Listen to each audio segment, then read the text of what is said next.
Grief is an apple with many varieties, only some in season. The lush catalog of absences you live with now, plus nostalgia for healthier selves. Where winter holds its hostages, the driveway under ice, the woodpecker who goes on pecking anyway because it can.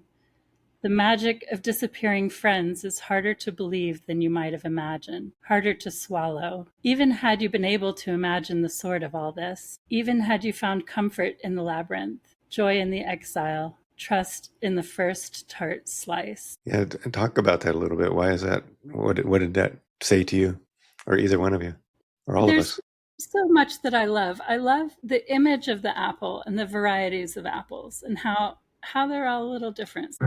We all are gonna die. We all are gonna die. We all are gonna die. We all are gonna die. Why don't we help each other prepare for it? Without death there could not be life. I'm talking about end of life conversations, conversations about the end of life. Death and dying, grief and loss, conversations about the end of life. Greetings, friends and listeners. Welcome back. On this episode, we are honored to host Sarah Sawyer and Gus Reid. Sarah is a writer and longtime friend and colleague of Andrea. She is also a chaplain focused on psychedelics and end of life, and who is based in Boulder, Colorado. Sarah reached out to us about her friend's posthumously published poetry work, To See Yourself as You Vanish. In her last 3 years of life, Andi wrote this fierce, frank, and witty poetry that explores grief, treatment, and end-of-life issues. She says things most of us are afraid to speak out loud, and she shares them in hopes that it will support others on their journey. Yeah, it's such a beautiful collection of poetry. We're also very happy to meet Gus. Gus Reid is Andy's husband. Gus is a software engineer who works on proton radiation equipment at a place called Mevion, based in Boston, Massachusetts. Andy's book of poems is genuinely moving, especially as I'm currently caring for my own wife who's terminally ill. And she's also, as Andy was, Ashkenazi Jewish in her culture. So some parallels there. So, and I think that's maybe part of the reason it struck me as so deeply as I was reading this poetry. I've been really looking forward to this interview and the opportunity to hear more about this poet, this remarkable person, and his wife and his friend. And so, yeah, thank you so much for joining us, both of you. Yes. Thanks for having us.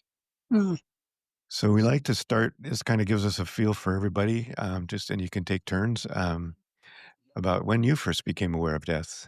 So I come from a long line of pastors and social workers. As a child, my dad would bring me along to services and hospital visits for people who would enjoy having a kid around. So I've been around funerals pretty young age. I've been on a few cancer journeys with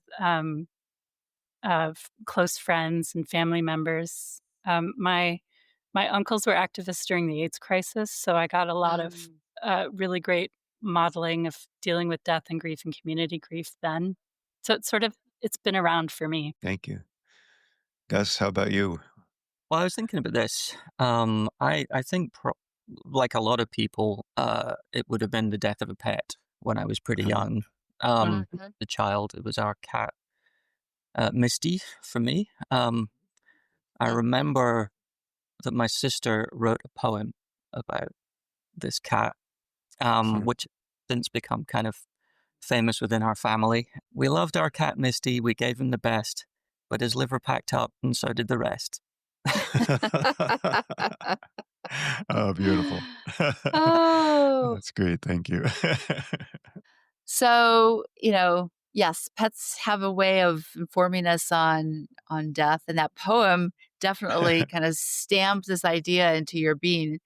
Gus, can you tell us about how death impacted your whole life? Like, how did it kind of weave into your life to bring you to this moment? Or more recently, yeah, obviously. I mean, obviously, Andy's death was my biggest loss.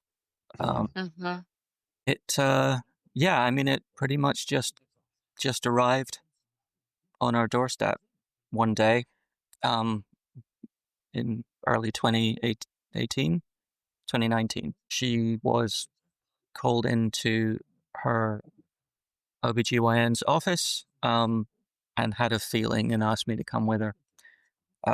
So that's when she was diagnosed. And I guess that wasn't death at that point. That was, you still have some chance, some opportunities for management of the disease, but yeah, it was really overshadowing the rest of her life. So Yeah. I Yeah. guess that Thank was you. that. Um, from that point onwards, I guess I was the primary carer for a person who was dying, as much as I was flatly in denial about it. Yeah. There are certainly places in the book where I show up, where I think that the point of view, like the writer's point of view, is much more she knew, Mm-hmm. happening, um, in ways that I was determined not to. Yeah. Yeah. Well, and I do want to invite you at any time during this conversation, if you have one of those poems you'd like to share. It's kind of, this is really about Andi and her work. So there's not one in there that I wouldn't think appropriate at any time.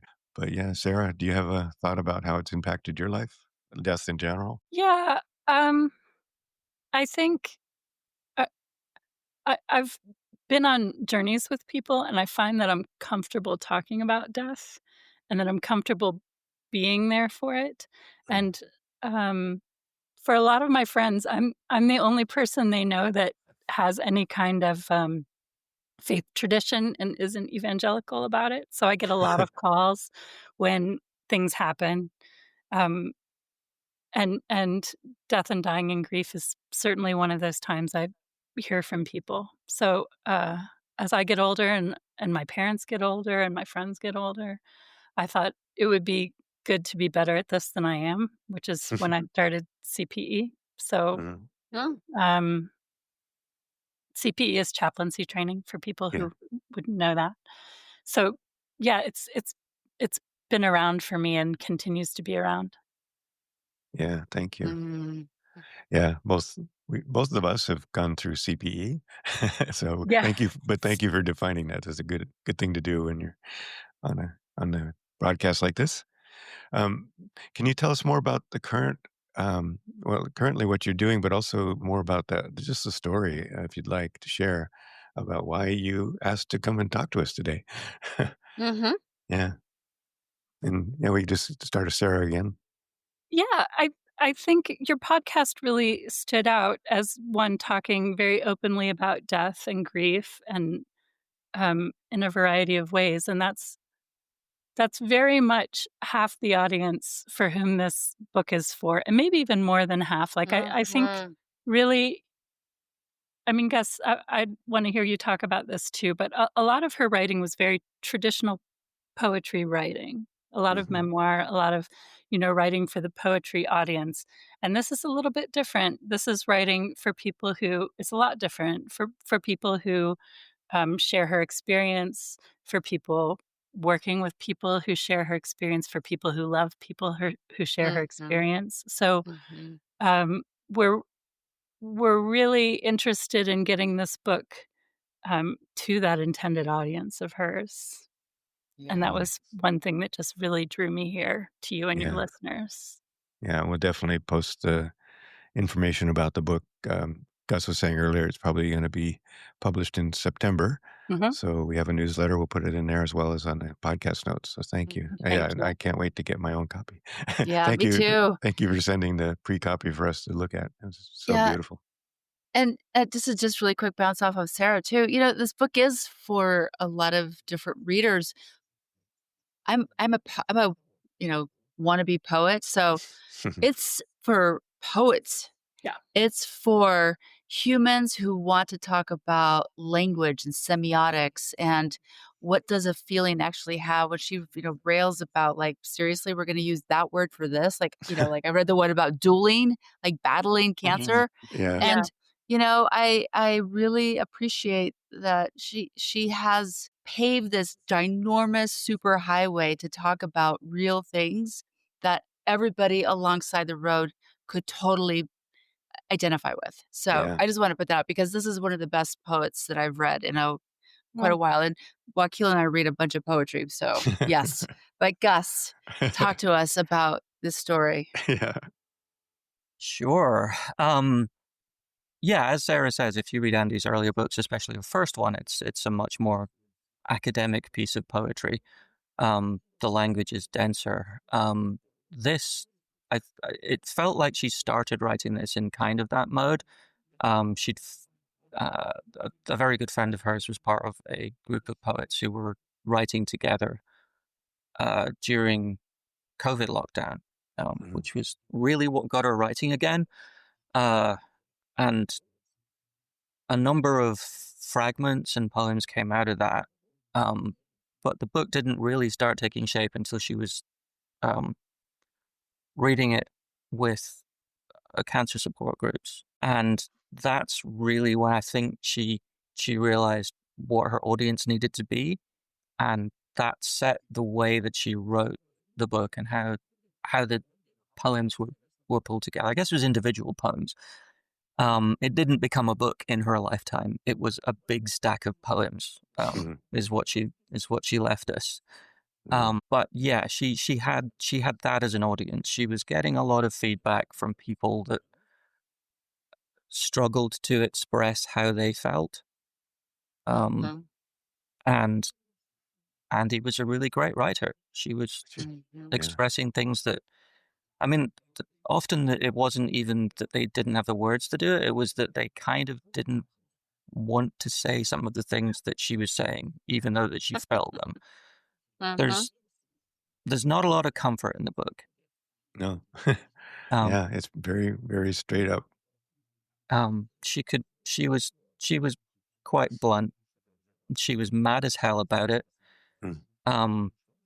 And a lot of that comes through in the book, I think. Yeah.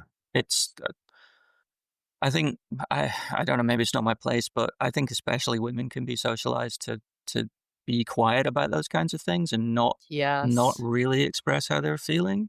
I mean, I'm sure many men as well, but Andi had this specific kind of gynecological cancer that defined really who she was reading for and writing for. Wow. Yeah. Yeah, absolutely. Anger is a very legitimate and response. Certainly one that I've run into is in the work I've done. I'm sure Annalouiza has as well. Thank you for sharing that. Yeah, is there any, maybe it's just the time, do you have a poem that you'd like to read? What do you think, Annalouiza? Should we jump into that? Absolutely. I mean, I just, yes. I would like to add just one little thing onto what Gus said that I think pertains maybe specifically to women, or maybe is more likely in women. I don't know. But this need to take care of how everyone else feels about your death, right? Like I'm leaving this for my so that you're all not sad, so that everything is fine. And one of the things that I so appreciate about this book is that these poems are not doing that. No. There's not a moment of it. And a lot of people in their lives I've seen, even talking to me about their death, like they want me to feel better about it. But I don't need, I don't want people to have to, well, they don't, but I appreciate that this work doesn't do that. Yes. Yes, exactly. Yeah, there's no coddling people. It's right in your face, and it's just perfectly, so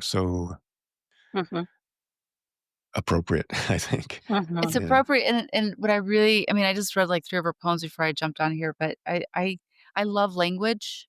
I just absolutely love how people can use it well. And most people don't know how to use words, or they overuse them, right?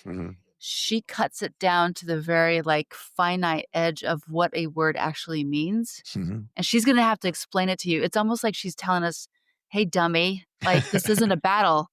Like, I did get up and pick up my sword. Like, I appreciate that because I rail against this with everything. I'm like, stop talking. Like, it's like you're not using language correctly anyhow. So you're muddling the image. Mm. But I believe this person actually knows how to wield the pen and say it and express it and teach us. Yeah. And also, pull it all out of herself what she's feeling. So I'm like, I bow to her, to this entity. Yeah, absolutely.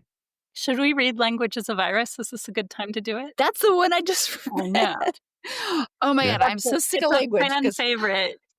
I love that one. Gus, do you want to read it? Sure. I just pulled it up, actually. Okay, Great. Oh, so good. Synchronicity. Yeah. Yeah, so I can... Kismet. Languages of Iris. The first rule of fight metaphors is there are no fight metaphors. The second is, will you just stop kidding yourselves? It's not like you didn't already know how to be insufferable pilgrims radiant with judgment. They say, she lost her battle with, like it was a duel she entered at dawn, like she was ever in possession of a pistol. There is no fight against, there is live with for as long as humanly possible. And that's another thing I think you ought to examine. Why some lives are more salt in the wound than breath on the beard of an iris. There is the solitary devil of her disease. There are swing sets, volcanoes, the time she hurt her foot tripping over rocks near the river. How about mineral then? How about saying she has gone to the quarry, having found the dolomite of her dreams, having found the perfect shade of ochre? To die is not to lose. Survive is not akin to conquer. Yeah. I love it. I'm so glad we get to share this. It's so important. Thank you. I was telling Annalouiza earlier when we were talking about it, I'm going to have a hard time reading any of these because I'm a crier, Annalouiza said, I can do it. so I'll let her read anything from us. I'm a quiet weeper, not a crier, so it's easy for me to finish a poem. Oh, yeah. Beautiful. Beautiful. Yeah, it took me a while to be able to get through any of them, as you might expect, which absolutely made editing an interesting process. Yeah. That's something I'm still working on. Well, and I think poetry should be part of more people's daily lives. I was just mentioning to Wakil that I met somebody whose wife also has a cancer just this weekend. He came to my yard sale, and he proceeded to tell me all the details, and what I noticed is that his eye was twitching and his eyes were full of tears. And there was a part of me, as people were milling through the boxes of my, of my memories, of my detritus, I wanted to say, let's just sink down and cry together, because you could feel how much he wanted to cry. And I feel like, trying to read aloud one of these poems could actually be the medicine. We could just be like, just read this and just let it go where it goes. You don't have to finish it. Just let's go as much as you can and have it integrate into you. And it's so good. Yeah. I love it. Do you have a favorite poem, Sarah, of hers? One of many? Certainly one of them. I marked a few to read. And one I really love is Metastasis, which has a lot to say about grief, which I could read or we could talk about. I'd love to hear it. Yeah. Okay. Metastasis. Grief is an apple with many varieties, only some in season. The lush catalog of absences you live with now, plus nostalgia for healthier selves. Where winter holds its hostages, the driveway under ice, the woodpecker who goes on pecking anyway because it can. The magic of disappearing friends is harder to believe than you might have imagined, harder to swallow.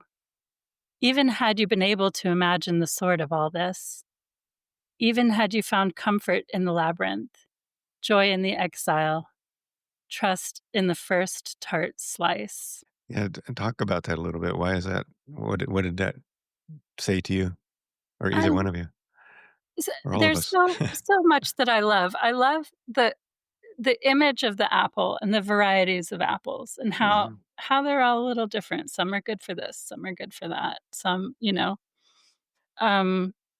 and I think grief is that way. Yeah. It's never exactly the same. It's always different. It's changing. There are varieties of it.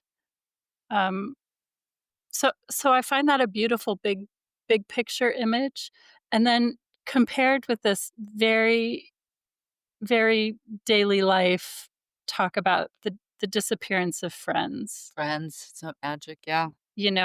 That that measurable thing that happens, that you hear about, but it is hard to believe when it happens. Yeah. And it's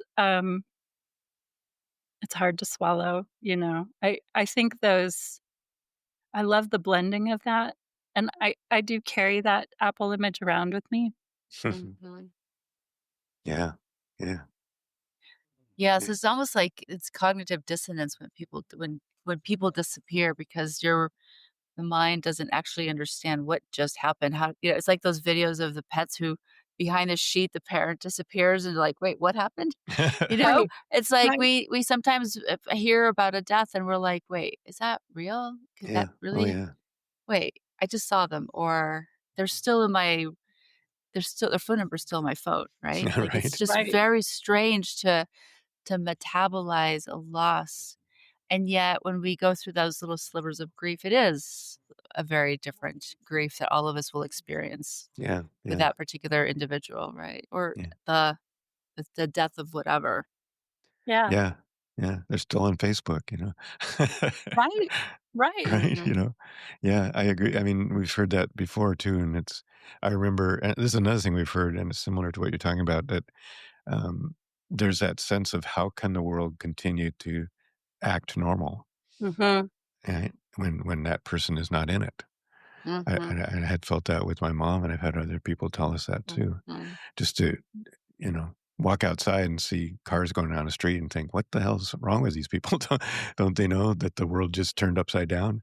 Yeah. And I mean, I felt like that when my wife was diagnosed, the same kind of feeling, like how can life continue the way it is when the world just got flipped? So, Gus, was there anything in that poem or the one before that really struck you that, or maybe another poem you want to share? Sure. I mean, metastasis, that last line always reminds me of Andi's baking, because he was a baker. She always baked an apple pie for Thanksgiving, and that first tart slice.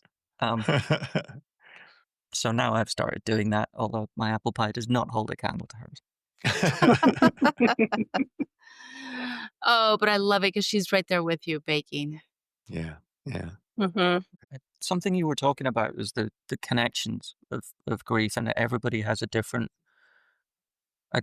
grief. And one of the things that I found helpful was finding connections to other people who had shared some of the same grief and the same kinds of experiences, especially through history. I'm a bit of a folkie, you can tell by the beard. And there are a lot of what's the night visiting songs, where they're usually come down to us as ghost stories, where people are learning that their lover has died because they were visited in dreams, and they learn that way. And having gone through that and having had the dreams after losing Andi, I found that I think and I've found examples of this, like many of these were written by people who had lost people and had subsequently had those dreams where while you're asleep, you don't know they're dead. They're just visiting, you're hanging out.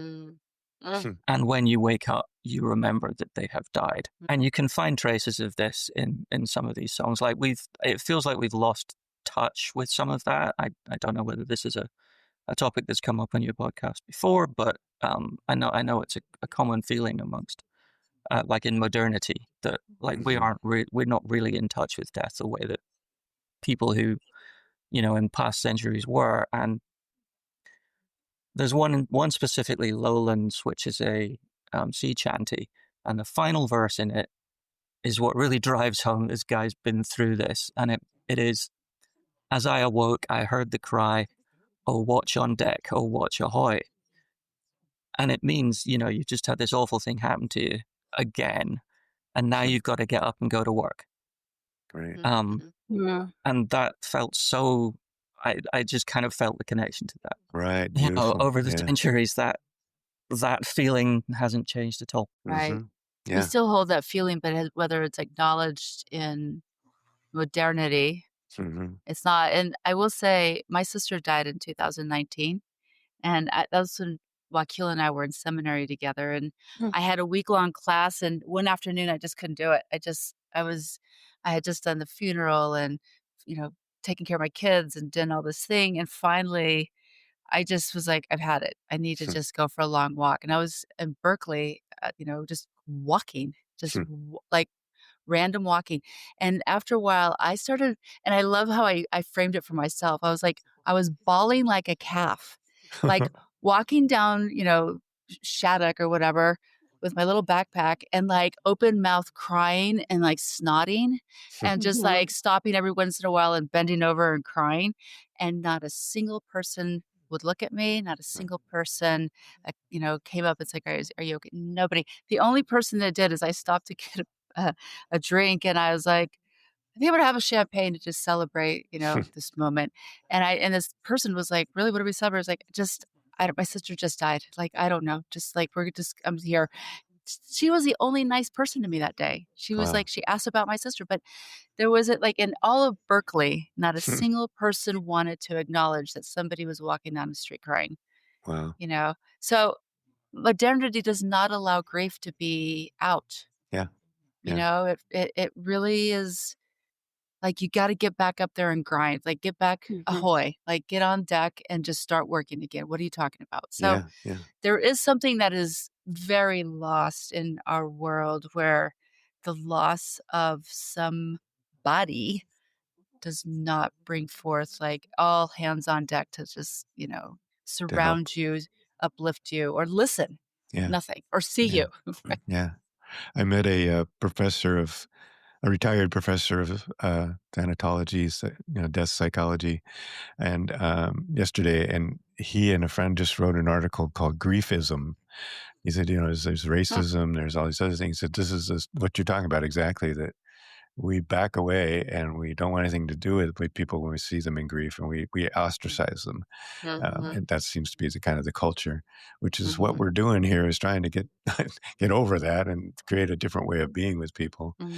I do remember when I flew home when my mom died, and I was in the airport waiting for get picked up and weeping openly. And somebody did actually walk up, ask how I was, which I appreciated.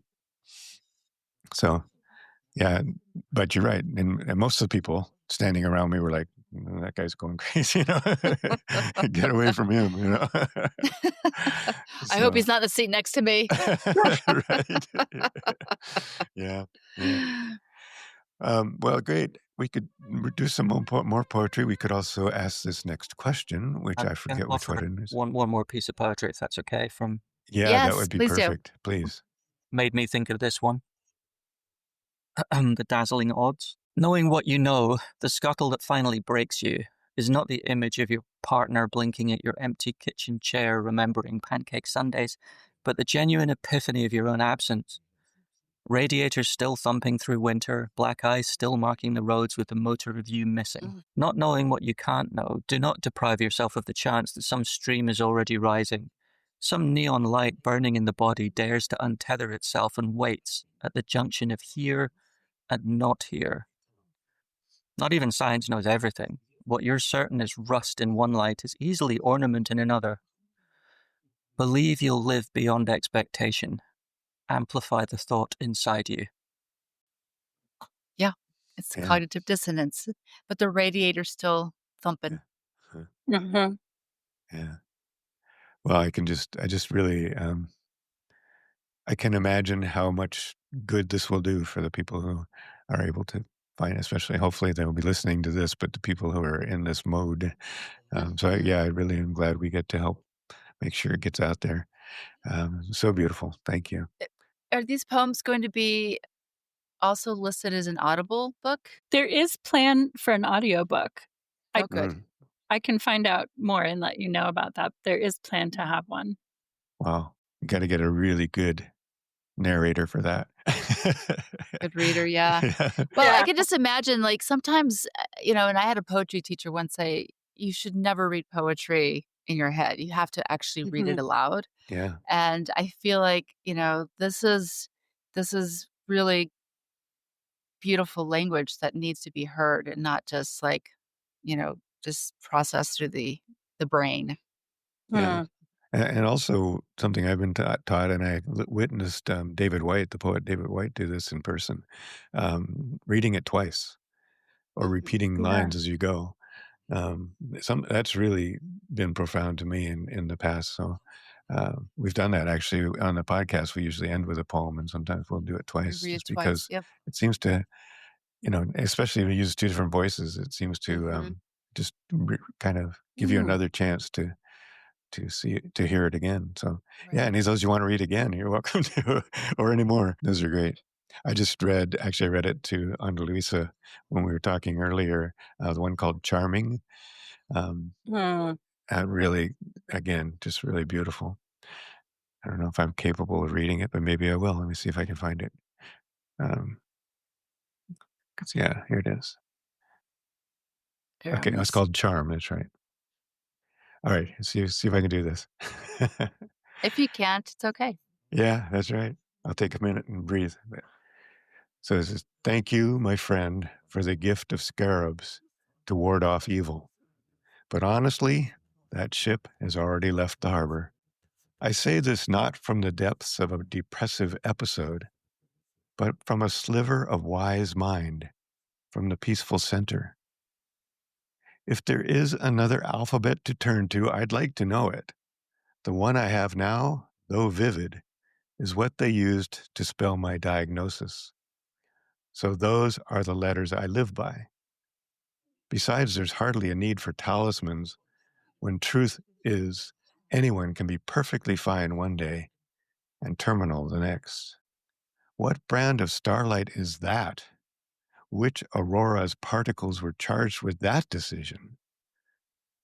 Just as celestial objects come and go from view in the night sky, diseases decide their visibility. There's not much more to it than that. Despite the language of warriors and battles, which is not to say you shouldn't charge at it with everything, stand what you can stand. Hang your hat on the slim ratio of stars. But don't trust too much in amulets or inklings or resolve, prayers placed on bird wings or in the house of your chosen Lord. There's no proof they have bearing on a cell gone rogue. By definition, a loner out for blood. Measure out gratitude with yardsticks and hope you are dead wrong. I think Wow. Andi's a semiotician. She has such strength in using this language. Oof. Yeah. What a gift. What an incredible gift. Okay. Um, Sarah, did you have? Wakil. Yeah, Oh, I'm thinking about a conversation I had with one thing to know is that Andy shared a lot of this poetry with people in retreats.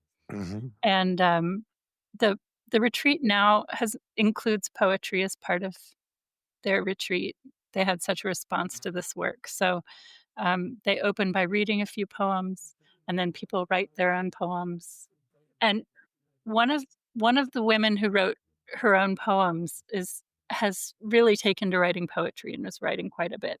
And I have been talking to her via email a little bit, and she was sort of apologizing to me for like not agreeing with Andy on the poems, going like, I feel like I want to fight. And I was like, you could have said that to Andy. Like that is mhm. um So we had this conversation about the fight language. She felt differently about it. And one of the things that I also love about this work is what a conversation opener it is. Yeah. Yeah. It's to conversations that, like we were saying before, maybe people are loath to have. Yes, exactly. Yeah, this line, despite do the like language that. of warriors in battles, Mhm. which is not to say you shouldn't charge at it with everything. Yeah, that's Yeah, what yeah, reminded me. yeah, And honestly, I really wish she had fought with Andi, right? Because there is, um this is what it's about. yeah. Like, Totally Mhm, being it. whatever, it's all on a continuum of the flavor of death responses that you might also have, right? mhm, Um, just as an aside, like I'm going to do a surgical biopsy tomorrow, and my kiddo was saying, "Yeah, I talked to my brother, and we were like talking how you're so death positive and you're so excited to die that you would never do chemo." So they're happy. My teenagers are like, "What are we gonna do if she has cancer?" You know, and I was like, "Well, it's interesting that we have this conversation, right? Like the values mhm, that we hold, and it's everything." But I think more people should have those conversations. Yeah. Because the opposite is also true, like the assumption that everybody does the exact same thing when they're faced with a disease or, like a barrier that happens to you from a health perspective. Like, there are options, there are conversations that can be held. Like, not everybody's mhm, gonna, like, pick up your pistol and go for it, but why not talk?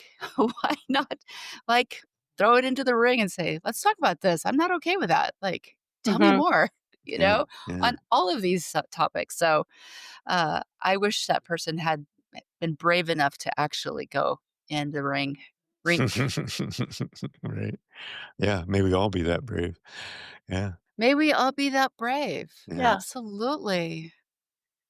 Even yeah, all of it. I don't know. I do appreciate that. yeah. Well, we are getting close to the time we wanna finish up, but I wanna, give you one opportunity to tell us anything you wish we'd asked you about and or share another poem or 2. Gus, is there anything you wish we'd asked about or I think we covered most of what I was thinking we'd be talking about. Yeah. Hard to think of something. Did you have anything do to you ask? wanna talk about what you do a little bit? Oh, I guess so. I never think I'm very interested. I think it's interesting. It is, and It is yeah, interesting. it's appropriate even. Yeah. I mean, I work in the cancer treatment industry. Uh, Particle accelerators. We make radiation therapy machine. Um, which did make it a bit weird, I guess, coming to work while Andy was sick and shortly after she died. It's an unavoidable topic here. There's no way to kind of bury yourself and pretend that, you're just kind of working on adverts for social media or something. Mhm. Um, you know, the details of what we're doing is like the patient is always involved. You're always thinking about that. Um, why is machine downtime bad? Because people have to reschedule their treatments. Mm. Why do you need to improve patient throughput? Because nobody wants to be in there for more than 10 minutes. It really Yeah. sucks in that room. Um, Mm. all of this. Um, I certainly think that having gone through or gone to some of Andy's treatments with her, although she never had radiation, it did give me an appreciation for what people who are being treated are going through, which, being an engineer here, I'm always 3 steps removed from it, even though it's always, they're always front of mind.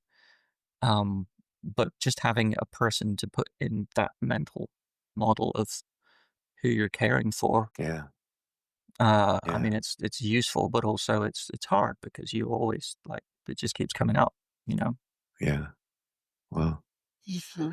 yeah. Well, thanks for doing that work too. That's so important. And we were talking about this earlier before we started about the technologies keep getting better. So there's gives people some hope. And it certainly made a difference for my life because it's extended um, my wife's life for at least a year now, and maybe we'll see, maybe longer. Who knows?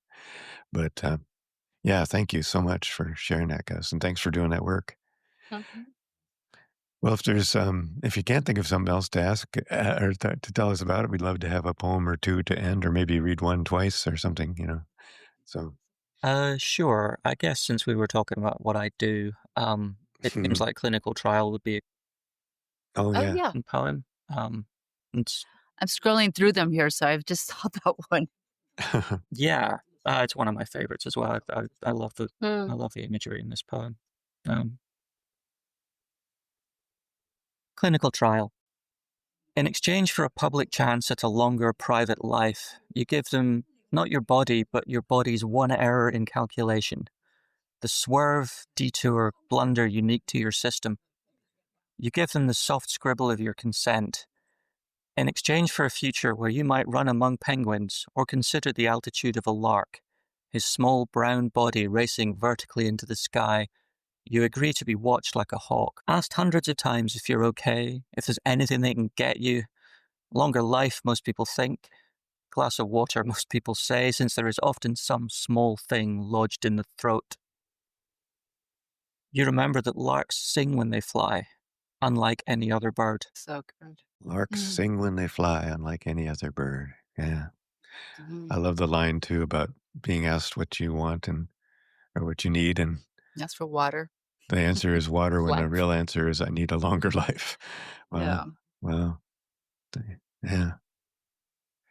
Thank you. Sarah, is there another one you'd want to share to Sure. finish up? Or maybe What have I Annalouiza, do you have done? another one you'd like to read too? Yeah, do you want to read Well, one? Sarah, you haven't had a chance. Why don't we start with you? I guess I would just say really quickly, one thing about Andi is that she was really fun. She was a lot of fun. This this book is a snapshot of a time when she was not well and angry, and like she was goofy and very caring and very um, wanted to hear about your cat. You know, like Mm, she was a lot of fun. I I Mm. love think her. sometimes about this time, Gus, when you two were seeing trick or treaters, and a trick or treater had come up to get candy, you know, and looked at her and said, "Velma," and she was just wearing her normal clothes, you know. She just kind of looked like Velma, and she was so delighted by that. It was that kind of very. Ugh. So I just like to say that for perspective. Mm, I appreciate that a lot. It's wonderful to hear. She And wore a lot actually, of. it does come through, even though a lot of this is mhm, pretty hardcore. But it's certainly a sense mhm. of kind of a sarcastic look at life. Right. I don't know Yeah. that I'd call it sarcasm, Well, though. I don't know if sarcastic is the right word, but just No. taking things, thinking about things deeply, and Yeah. Yeah, really being there's that willing sort to. of Yeah, turn. Mhm. exactly. There's a twist. Yeah. Yeah, That's the thing yeah. that we kind of had to push for a little in the book. The earlier edits didn't have any of, or had taken out a lot of her sense of humor. Mm. Hmm. Mhm. We definitely pushed to put some of it back. So Yeah, yeah. Mhm. You can you can feel that in some places for sure. And also her attention to the detail of life, Yeah, right? Like, I'm over at Plain Okay, you know? Can I read that one really quick? yeah. Go I would ahead. love that. Plain Okay for Lisa. How to return to the world its breath, gorgeous with sweet peas and the history of sweet peas. To return with your ghosts, absorbed or in exile. How to go, ears more open, to the harsh ascending sermon of red wings. Return without policing the body. How to say now, you're okay, minus all griefs. Parenthesis. Okay, for a person with cancer. Parenthesis for a fatherless child. Okay, for a person talking in circles, scratching at air. Parenthesis. Like, she's noticing so much all around her. Yeah, Mhm. yeah, yeah, Anyhow, ugh, yeah, I'm so I think grateful to have met her today. yeah. we're So grateful for a chance to talk about the work and One thing about that poem is Lisa is Andy's sister who catches babies. She's Oh, really? She's Yeah. a midwife? She's a nurse, but she's, Okay. and I find it so interesting that her work is really about bringing people into the world. Yeah. And Andy's work at this point is very much about helping people leave it. Like I find it really. It's called life. Yeah. Wink. Yeah. I mean, it was not, an intentional thing at all, but it feels That's significant great. to me. I'm glad I picked that one because now it's like we've gone full circle. Yeah, exactly. Yeah. Well, Sarah, why don't you finish us off with one more and then we'll Okay, one say more. goodbye. Yeah. We could just keep reading these for the next 2 hours, but We have another podcast, my friend. yeah, I know we do. And we've got to, and we want people to get it and read it themselves. And so we will certainly give them a way to do that. I'll read Trying to Meditate. Yeah. Trying to meditate. Each day you wake, wishing what is not, and that's no way to live.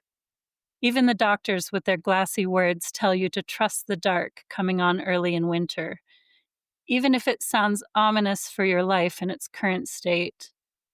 Even if it feels like the very sun being severed, trust nighttime, but that other lurking, the elephant not just in the room, but every human corner, is suspect. Adore it, they say, like the ancient puzzle it so clearly is. That's fine for fables and cones, but you are so through with tests of every kind. Even the ones that don't require a needle to access your port.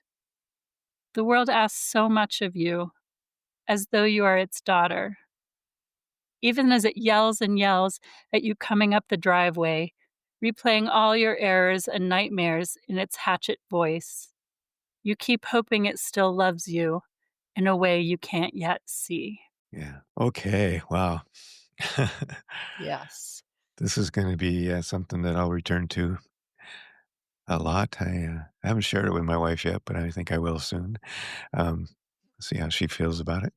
Anyway, I really appreciate you both, and Yes, appreciate I do you, too. Sarah, reaching out to us, and Gus being willing to spend this time with us. It's a big thing that went on in your life, and we're all working with stuff. So we really appreciate the willingness to share your stories and this beautiful poetry, and sharing Andi with us. Thank you so much.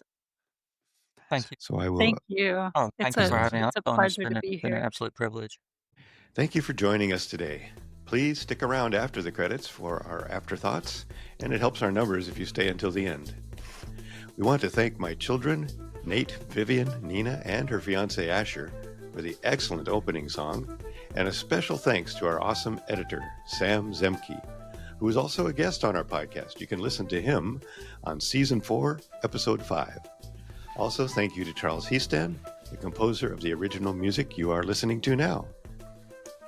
And of course, thanks to you, our audience, and all of our amazing guests.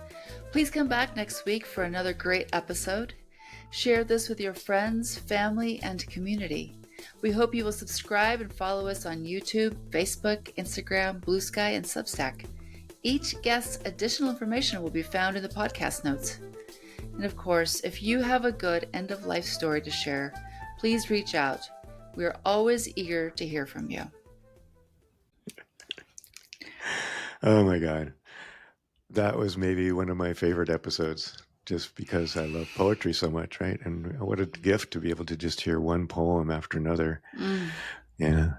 So Andrea posthumously published her work, or they published her work, Sarah and Gus. That's what right. Wonderful people, her husband and friend. So really, just to go from one beautiful poem to another is a perfect way to really honor her. And God, they did it with such love. They did it with such love, and it was such a clear eye too. Like they really were able to transmit Andy's desire to not hide what she was going through. Yeah. And I really appreciated this one piece, which she said. One of them said, like, she wasn't going to worry about how you felt about her dying. Yeah. She was going to be very honest, so that everybody could just be going through their thing in their own way. Yeah, And I appreciate that, because we do tend to want to shelter others from the pain or your suffering, but Yeah.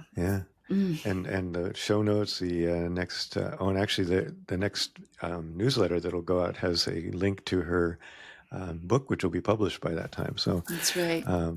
Absolutely something I would recommend everybody Absolutely get and keep and just refer to on a regular basis. Wow. Right. I think this book will live next to Saint Mary Oliver for me, because a good poet, I find many. A great poet, Yeah. This is one of them. She is, for sure. Mm-hmm. Oh, what a blessing. Yes. Again. One more time, much love. Thank you so much for doing this with me. What fun we have. Yay. All right, I'm going to stop that. Oops. Okay.